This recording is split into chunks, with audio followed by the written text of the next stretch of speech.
नमस्कार, मैं धर्मेंद्र कुमार प्रगति क्लासेस के YouTube चैनल में सभी का बहुत बहुत स्वागत। बात करेंगे प्राथमिक शिक्षक चयन परीक्षा 2025 और टेस्ट सीरीज क्रमांक है 5।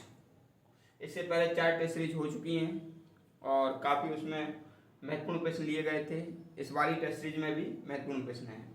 एक्चुअली में क्या है, आपका जो सिलेबस है, तो आपके सिलेबस में जो सामाजिक विज्ञान जुड़ा है, उस सामाजिक विज्ञान का ये पहले चैप्टर है जिससे मैं टेस्ट सीरीज बना रहा हूँ, ठीक है।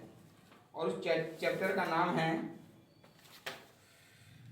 भारत की, ये देखो, ये वाला चैप्टर है भारत आकार स्थिति, भारत का भौगोलिक स्वरूप और मुख्य भौगोलिक वितरण। तो इस वाले चैप्टर का ये टेस्ट सीरीज चल रहा है, ठीक है। इससे पहले वाला भी इसी का था। तो अगर आप ये टेस्ट सीरीज कर लेते हैं तो इसमें आपको निश्चित रूप से प्रश्न फंसने की चांसेस रहेंगे। तो शुरुआत कर लेते हैं।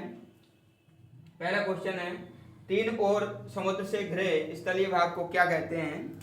तो तीन ओर से, यदि कोई स्थलीय भाग तीन ओर से पानी से घिरा है या समुद्र से घिरा है तो उसको कहेंगे प्रायद्वीप। उसको क्या कहेंगे?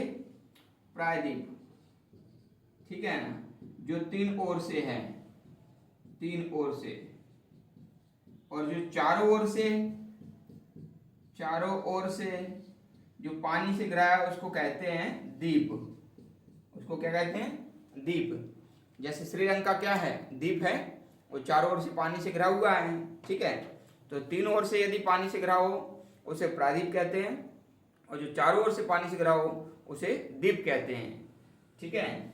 अगला प्रश्न देख लेते हैं। प्रश्न क्रमांक है 2, भारत का क्षेत्रफल कितना है? तो मैं आपको बता देता हूं, भारत का क्षेत्रफल है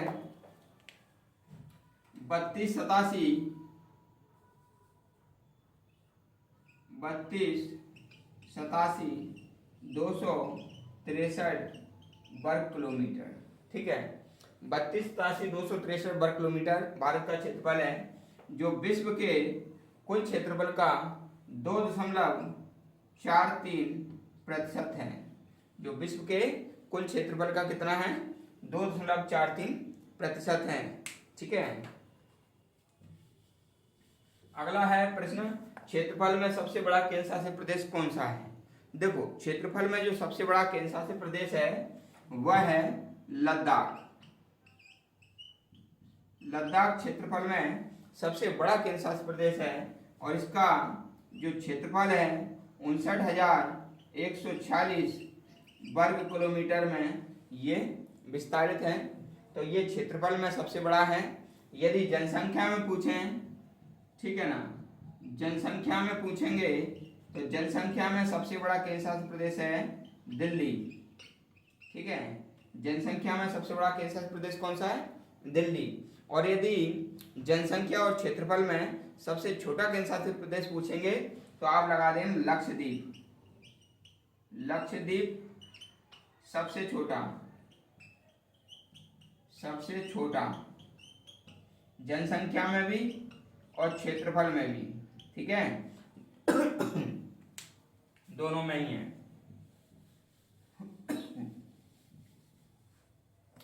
अगला प्रश्न है, अंतरराष्ट्रीय सीमा व समुद्र तट को स्पर्श न करने वाले कितने राज्य हैं? ठीक है। तो देखो, अंतरराष्ट्रीय सीमा यानी कि दूसरे देश की सीमा को स्पर्श न करते हो या फिर अपने जो समुद्र के तट को स्पर्श न करते हो, तो मैं आपको बता देता हूं। एक तो है हरियाणा, ठीक है। दूसरा एमपी, मध्य प्रदेश। तीसरा छत्तीसगढ़,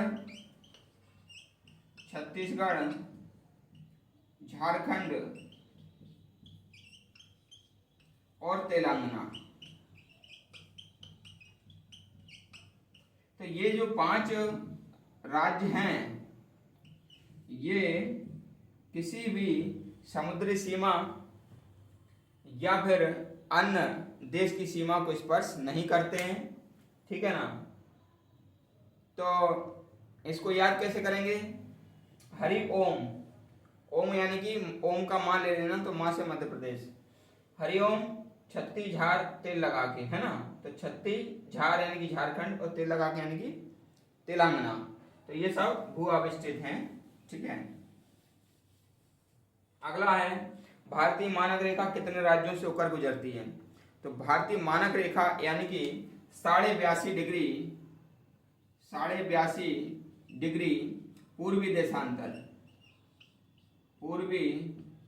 देशांतर इसको IST कहते हैं, यानी कि भारतीय मानक रेखा, इंडियन स्टैंडर्ड टाइम, है ना, भारतीय मानक समय रेखा कहते हैं। और ये 5 राज्यों से होकर के गुजरती है, 5 राज्यों से होकर ये गुजरती है। और वो 5 राज्य कौन कौन से हैं? वो हैं उत्तर प्रदेश, मध्य प्रदेश, छत्तीसगढ़,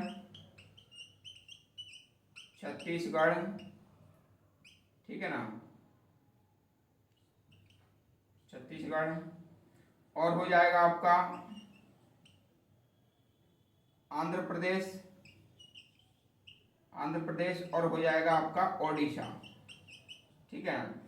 यूपी, MP, छत्तीसगढ़, आंध्र प्रदेश, उड़ीसा, इन 5 राज्यों से होकर के 82.5 डिग्री पूर्वी देशांतर रेखा गुजरती है, ठीक है।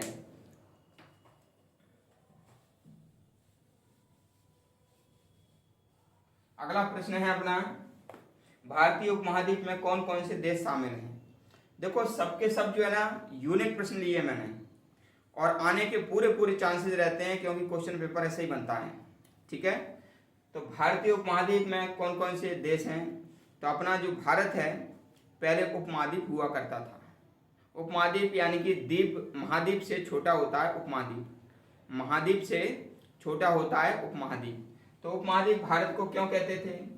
क्योंकि भारत में श्रीलंका शामिल था, ठीक है, और भारत तो था ही, नेपाल भी था, ठीक है ना, पाकिस्तान भी भारत में शामिल था, बांग्लादेश भी था, बांग्लादेश भी भारत में शामिल था, भूटान भी भारत में शामिल था, भूटान, ठीक है ना। मतलब थे तो ये पड़ोसी देश, लेकिन इसको उपमहाद्वीप के अंतर्गत ये सब शामिल थे। उपमहाद्वीप जैसे भारतीय उपमहाद्वीप कहेंगे तो ये सब भारत के अंदर। और म्यांमार भी है ना, और कभी कभी मालदीव को भी ले लिया जाता है, मालदीव, ठीक है। तो श्री भानेपा कैसे याद करेंगे? श्री भानेपा, तो इतना याद हो जाएगा। श्री भानेपा यानी कि श्रीलंका, भारत, नेपाल, पाकिस्तान, श्री भानेपा। और फिर बी से बांग्लादेश और बी से भूटान, यानी कि BB और MM, ठीक है। ये ट्रिक याद रख लेना, श्री भानेपा, BB, MM, बी से बांग्लादेश, बी से भूटान, M से म्यांमार, M से मालदीव। तो कैसे याद किया अपन ने? Shri भानेपा, BB, MM, Shri भानेपा, BB, MM, ठीक है। तो ये भारतीय उपमहाद्वीप आपका याद हो जाएगा कि कौन कौन से देश भारतीय उपमहाद्वीप में शामिल थे, ठीक है। तो ये अपनी टेस्ट सीरीज थी जो आपके प्राथमिक शिक्षक चयन परीक्षा के लिए अति महत्वपूर्ण प्रश्नों का संकलन था। और ये जो प्रश्न हैं ये आपकी MPPSC, MPSI, MP पुलिस और SSC, जितने भी सामान्य अध्ययन जिस भी एग्जाम में आएगा तो ये सभी प्रश्न उसमें आने वाले हैं। तो इसलिए कभी ये मत सोचना कि हम ये वर्ग 3 से संबंधित हैं, ये सामान्य अध्ययन सभी से संबंधित होता है, ठीक है। तो वीडियो आपको कैसा लगा कमेंट्स में बताना, और वीडियो को अधिक से अधिक शेयर करें, और जो व्यक्ति नए हैं वो चैनल को सब्सक्राइब करें। सभी का बहुत बहुत धन्यवाद।